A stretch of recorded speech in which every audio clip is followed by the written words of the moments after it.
What is branding in marketing is a popular question that I get asked as the owner of a branding agency and an intellectual property attorney. All right, so I get it.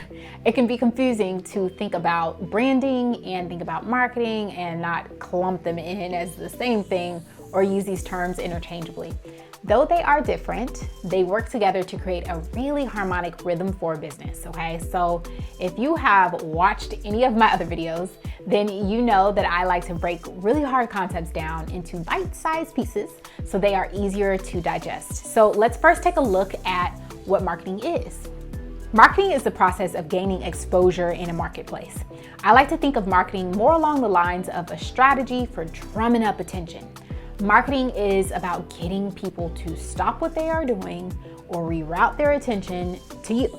Imagine you're in a food truck park and there is a truck owner on a megaphone screaming delicious cheeseburgers, delicious fries over at this truck. Naturally, it won't take much branding to impact that cheeseburger truck's revenue if they are the only burger truck on the lot.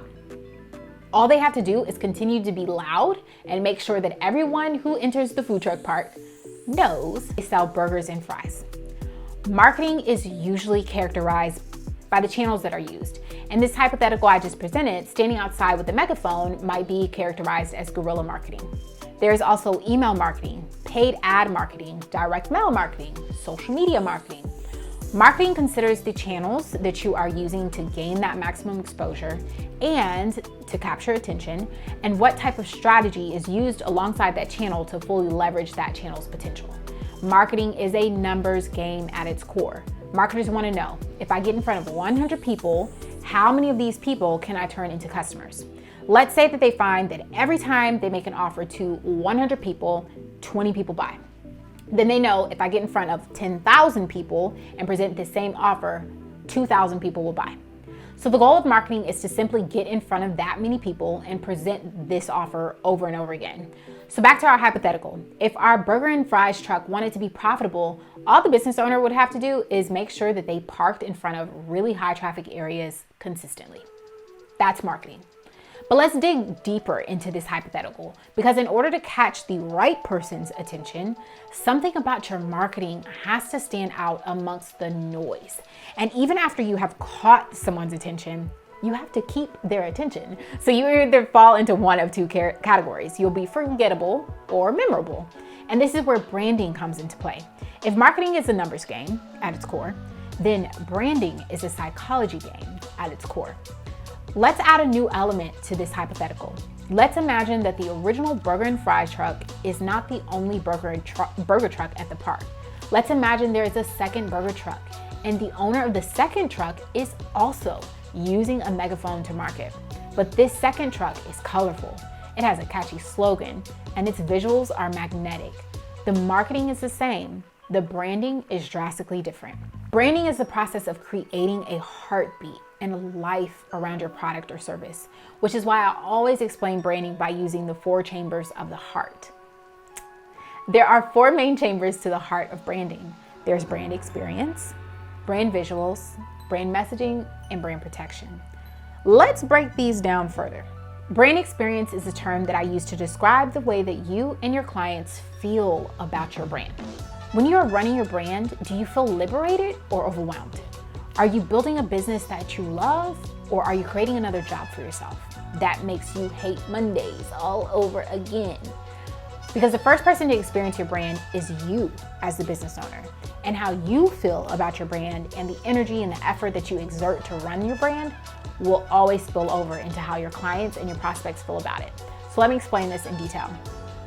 When your clients and your prospects interact with your brand, they will pay close attention to your communication style, your response time, and how you're able to lead and instruct your clients through the process of working with you and your team. And the way that the customer feels about the deliverables that you give them matter. When you are overwhelmed, behind the scenes, doing the most, struggling to fulfill client orders, that's going to show up in your response time if you're not using automation. Communication style, interactions with clients, they all take a dive when you don't think about brand experience. So, brand experience is a huge part of how your brand is perceived from a customer perspective. Brand experience is also a huge factor in how fast your brand grows and how many people, how many clients will recommend you to their friends and their family. Brand visuals are about the design, the feel, and aesthetic of your brand. This is the color palettes, the logo, photography, videography, all the beautiful things that you see. What do people think about when they think about your brand, right? Most people think of branding, and this is the only thing that they think about, logo and colors. But brand visuals are actually supposed to be so much more because they're supposed to communicate your brand messaging. Think of it like a game of Pictionary. Imagine you have a piece of paper that says lawnmower. Your job is to sketch a representation of the lawnmower so that you can visually communicate to everybody that's trying to guess what you need them to perceive. This is how brand visuals are supposed to be created. You start by writing down a detailed summary of your brand. This is what will help you to visually communicate to your audience what you need them to perceive about your brand. This detailed summary is a foundation for your brand aesthetic, and it's called your brand messaging. Brand messaging is how you communicate what you do, who you do it for, and why. Brand messaging is critical for a business that has a brand story or that has a unique approach to execution of their service. And if you are a business that operates in a saturated market, brand messaging and brand visuals are the ace and king card when it comes to standing out in your market. If you guys are finding value from this video, please hit the like button so I know to make videos like this. And don't forget to subscribe and hit the bell so that you'll be notified when I post new videos. All right, back to the stuff. Also, if you are interested in learning more about how to get started with creating a brand, check out my free branding workshop. It's 100% free, and all you have to do is look in the description below for the link. Now, brand protection is the legal side of your branding. It includes copyright, trademark, contracts, patents, as well as social media and internet and advertising law. These areas of law exist to make sure that your business can, one, build a brand that is recognizable and unique without having someone steal your ideas and branded assets and use them as their own, or having to be fined and sued because of non-compliance with federal laws. Brand protection also helps businesses to maintain what we call in the law as goodwill. Goodwill is the idea that a business that is succeeding in a competitive market usually has a good reputation that should be protected. So when we look at trademark law, for example, trademarks are established by businesses so that their competitors cannot use their logo, their slogans, their sounds, or other identifying marks to confuse consumers. Now, why would a competitor want to confuse a consumer, you might ask? Glad you asked. Shameless plug, I talk about trademarks in depth in my other videos, Trademark vs. Copyright 101 and Trademark Application Preparation Process. So don't forget to watch those if you are serious about your business and your brand protection. Okay, so now back to why a competitor might want to confuse a consumer. Let's think about this hypothetical. Let's say that you are a super popular cheeseburger franchise and you are known for having a logo that is a huge golden arch. Perhaps you always have a long line of customers and maybe a local cheeseburger company wants in on the action. So the local cheeseburger company, they put up a sign in their yard that has a very similar huge golden arch. Now, people who might not feel like waiting in the long line at the main cheeseburger place might see this sign at this local cheeseburger news stop down the street and think, oh, I didn't know they had a pop-up shop or a food truck. I'll just go to this one instead. I mean, it's the same company, right?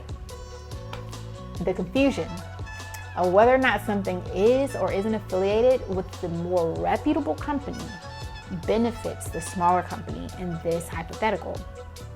So if you are the larger company with the greater reputation or goodwill, you want to make sure that you keep other companies from taking advantage of your customers and impacting your brand negatively by using your branded assets and branded marks. Got it? And don't forget to grab the branding workshop by clicking on it below. It's 100% free, and I dropped the link in the description. So grab it and take advantage of the nuggets. No pun intended. So to sum things up, marketing is about being visible. Marketing is a numbers game because you are trying to get in front of a certain amount of people to hit your revenue goals. Branding is a psychological game because you are trying to make sure that your marketing efforts are maximized by strategically positioning your brand to be memorable, to be pleasurable, and to communicate clearly to your market once you're in front of them. Let's get it.